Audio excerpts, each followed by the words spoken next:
Episode 154 investigation deal.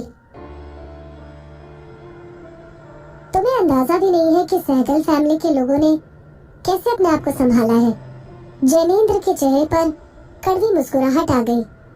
Sehgal family के लोगों को भिखारियों ने भी अपने पास बिठाने से मना कर दिया था।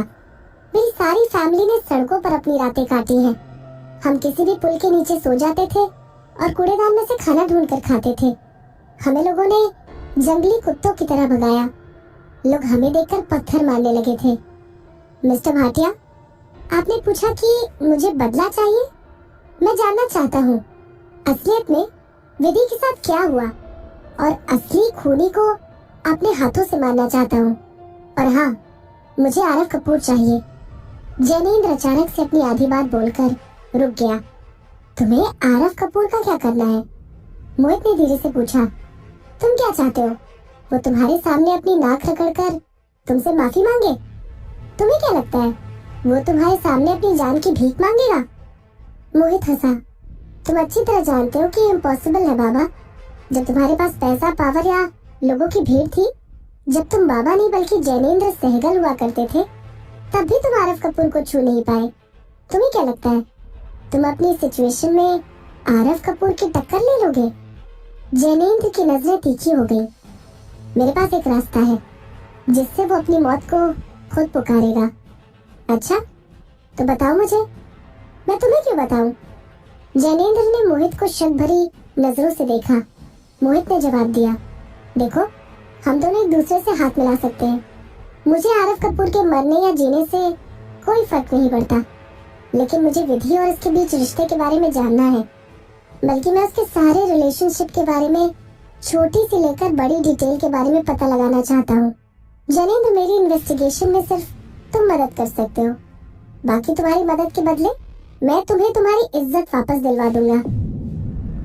मोहित के ऑफर से जैनेंद्र की मोहित की मदद करने में दिलचस्पी बढ़ गई।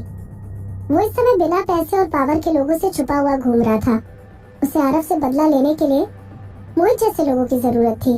वो जानता था कि चंडीगढ़ शहर में मोहित का लोगों पर खूब दबदबा है। मोहित इस शहर का अंडरग्राउंड राजा था। तुम ये सब क्यों कर रहे हो? मोहित के इस दिलचस्प ऑफर से जैनेंद्र के मन में उसकी बात खटकने लगी। जैनेंद्र अपने एक्सपीरियंस से मोहित के मन की बात जानना चाहता था। जैनेंद्र ने लंबी सांस ली और ध्यान से पूछता हुआ बोला, तुम्हें आरव कपूर में इतनी दिलचस्पी क्यों है? मुझे किसी को आरव से प्रोटेक्ट करना है। मोहित ने जवाब दिया, वो कोई और नहीं बल्कि विदुषी है। क्या तुम्हें भी विदुषी विधि जैसी लगती है? मेरे ख्याल से आरव कपूर भी तुम्हारी तरह सोचता है। मैं किसी भी हाल में विदुषी को आरव कपूर के आसपास नहीं जाने दे सकता। और हाँ, तुम भी फिर कभी विदुषी के आसपास जाने का ख्याल अपने मन में मत लाना, वरना। मोहित की आवाज एकदम से डरावनी हो गई। फिर चाहे तुमने मुझे कितने भी प्रॉमिस किए हो, मैं तुम्हें और तुम्हारी बची हुई फैमिली को इस दुनिया से गायब करवा दूंगा। मोहित की धमकी सुनकर जैनेंद्र के रोंगटे खड़े हो गए। उसे मोहित की पावर पर जरा भी शक नहीं था। मोहित के अंदर कुछ भी कर गुजरने की हिम्मत को जैनेंद्र अपनी आंखों से देख सकता था। मोहित को जवाब देने से पहले जैनेंद्र अपनी गहरी सोच में कहीं फंस गया। फिर वो अचानक से बोला, ओके, वैसे भी विदुषी मेरा टारगेट नहीं थी। मैं तुम्हें तुम्हारी इन्वेस्टिगेशन के लिए अपनी सारी इंफॉर्मेशन दे दूंगा। हालांकि मिस्टर भाटिया, मेरा मानना है कि तुम इस इंफॉर्मेशन के बदले पूरी सहगल फैमिली का ख्याल रखोगे। वो इस समय बहुत परेशानी में है। चंडीगढ़ शहर के अंडरग्राउंड राजा होने की वजह से तुम्हारी छोटी सी बात मेरी पूरी फैमिली की जिंदगी बदल सकती है। मैं उनको अपनी तरफ से मदद करने के लिए तैयार हूँ। मोहित उसकी बात से अग्री हो गया, लेकिन मैं उनकी मदद एक हद तक करूँगा। अगर गलती से भी आरव को हमारी दोस्ती के बारे में पता चल गया तो वो जरूर कोई ना कोई कदम उठाने की कोशिश करेगा। और अगर मैं गलत नहीं सोच रहा तो उसने जरूर तुम्हारी फैमिली के पीछे अपने लोगों को छोड़ा हुआ होगा। जैनेंद्र ने अपना सर हिलाया। तुम बिल्कुल सही कह रहे हो। सही टाइम आने पर मैं तुमसे अपनी फैमिली के लिए खुद मदद मांग लूंगा। जैनेंद्र खुद आरव की नजरों से बचने के लिए इस तरह का बाबा बनकर बैठा हुआ था। और मोहित की बात सुनकर उसको पता लग गया कि जरूर आरव ने उसके फैमिली मेंबर्स पर नजर रखी हुई होगी। आरव अपनी बातों का पक्का था और उसने सहगल फैमिली को बर्बाद करने की कसम खाई थी। मोहित मुस्कुराया। अब तुम्हें परेशान होने की जरूरत नहीं है। अगर मैं तुम्हें प्रॉमिस करूंगा तो तुम्हारी फैमिली मेंबर्स की जिंदगी कभी खतरे में नहीं पड़ेगी। हम दोनों का काम हो जाने के बाद मैं तुम्हें और तुम्हारे परिवार के लोगों को दूसरी कंट्री में भेज दूंगा, जहाँ पर आरव कपूर कभी नहीं पहुँच पाएगा। फिर तुम वहाँ पर अपनी नई जिंदगी शुरू कर लेना। जैनेंद्र ने मोहित को सीरियस होकर देखा। मिस्टर भाटिया, ऐसा कहा जाता है कि तुम अपनी बातों से कभी नहीं मुकरते। मैं जैनेंद्र सहगल तुम्हारी बातों पर अपना भरोसा दिखा रहा हूँ। हम दोनों की पार्टनरशिप खूब जमेगी। ये बोलकर जैनेंद्र ने अपना हाथ आगे बढ़ाया। जरूर। मोहित ने अपना हाथ आगे बढ़ाकर जैनेंद्र से हाथ मिला लिया। मोहित को अचानक से ऐसा महसूस हुआ कि वो विदुषी और आरव की सच्चाई से बस एक कदम दूर है। क्या विदुषी की उदासी के पीछे विधि की मौत का कुछ राज है? चाहे कुछ भी हो जाए, मैं विदुषी को किसी भी हालत में बचा कर रहूंगा, जिससे वो फिर कभी बुरे हालात में ना फंस जाए, मोहित ने अपने मन में कहा। जैनेंद्र से थोड़ा बात करके मोहित वहाँ से वापस चंडीगढ़ आ गया। विधि के सामने मोहित ने अपनी परेशानियों को अपने अंदर छुपाए रखा। उन दिनों विधि बिजी चल रही थी और उसका शेड्यूल किसी न किसी नई चीज से भरा हुआ था। वो दिन पर दिन अपने नए गानों को रिकॉर्ड कर रही थी। इतना बिजी होने के बावजूद भी मोहित ने विधि के शेड्यूल में छेड़छाड़ करके उसको आराम करने का मौका दिया। चाहे फिर उसका शेड्यूल कितना भी बिजी चल रहा हो, मोहित उसकी डेली रूटीन में थोड़ी थोड़ी देर के ब्रेक्स बनाए रख रहा था। विधि मंडे से लेकर फ्राइडे तक रात 12:12 तक काम कर रही थी और वीकेंड पर मोहित उसको अपने साथ खींचकर रिलैक्स करने ले जाता था। मोहित अपने साथ विधि को सी साइड ले जाने लगा। वो हर वीकेंड एक दूसरे की बाहों में हाथ डाले हुए सनसेट देखते थे और फिर कुछ देर बीच पर लॉन्ग साइड वॉक करते हुए घर आ जाते। घर, मोहित के पास बीच पर बहुत सारे घर थे। उसने उन दिनों विधि के लिए एक और सफेद रंग का बंगला खरीद लिया। उस बंगले की बालकनी का दरवाजा सीधे समुद्र के किनारे खुलता था। दरवाजा खुलते ही पानी की आवाज और गीली मिट्टी की खुशबू पूरे घर में फैल जाती। फाइनली विधि को कुछ देर शांत और रिलैक्स होने की जगह मिल गई थी। छुट्टी वाले दिन विधि या तो पूरे दिन सोती रहती या फिर इधर उधर आराम करती रहती थी। ऐसा लग रहा था जैसे कि वो दिन रात काम करने का बदला मोहित के बंगले पर उतार रही हो।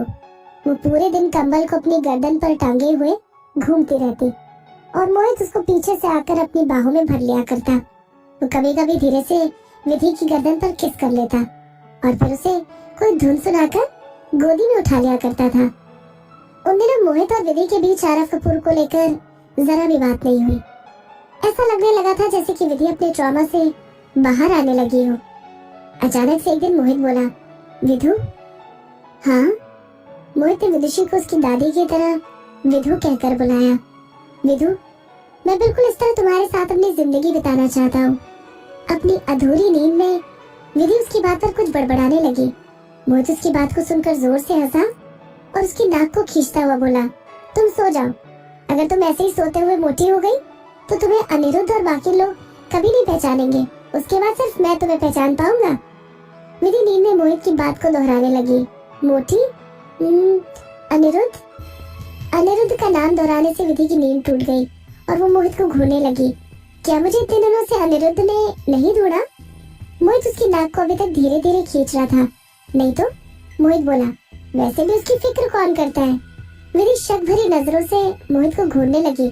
वो जानती थी कि मोहित जरूर झूठ बोल रहा है, क्योंकि कुछ दिनों पहले जब विधि अपने अपार्टमेंट से रिकॉर्डिंग स्टूडियो जाने के लिए निकल रही थी, तब अनिरुद्ध ने उसको कुछ बताने के लिए कॉल किया था।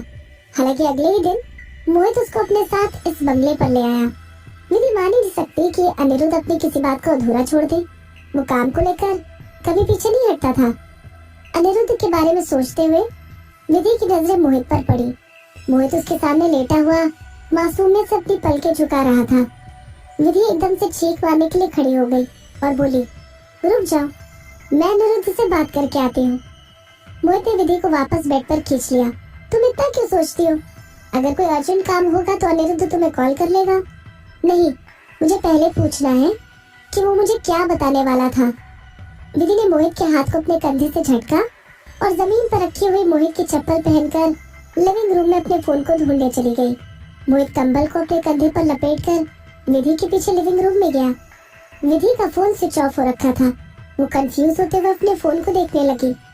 मैं तो कभी अपने फोन को स्विच ऑफ नहीं करती, क्या इसकी बैटरी खत्म हो गई है? विधि ने अपने फोन के पावर बटन को दबाए रखा और जब डिस्प्ले आया तो उसने देखा बैटरी तो बिल्कुल फुल है। विधि ने पीछे मुड़कर गुस्से से मोहित की तरफ देखा और मोहित खांसी का नाटक करते हुए पीछे मुड़ गया। फोन ऑन किए हुए अभी सिर्फ 5 मिनट हुए थे, तभी अनिरुद्ध का कॉल आ गया। विधि ने जैसे ही फोन उठाकर अपने कान पर लगाया, वैसे ही अनिरुद्ध की आवाज फोन के स्पीकर को फाड़ते हुए आई। विदुषी, तुम अब अपना फोन ऑन क्यों कर रही हो? तुम्हें पता है मैं तुम्हें कितने दिनों से ढूंढ रहा हूँ। तुम किस तरह की आर्टिस्ट हो? क्या तुम्हें अपने काम को लेकर जरा भी फर्क पड़ता है? तुम हर 2-3 दिन में मेरी प्रॉब्लम्स को क्यों बढ़ा देती हो? तुम्हें क्या लगता है तुम अब बहुत बड़ी सेलिब्रिटी बन गई हो? तो क्या हो गया अगर तुम्हारे पास थोड़ा बहुत टैलेंट है तो? मेरे बिना तुम कभी कोई अवार्ड नहीं जीत पाओगी। अगर तुम्हें... अनिरुद्ध ने अपना गुस्सा जारी रखा और विधि उसके लेक्चर को सुनकर अपना सर हिला रही थी।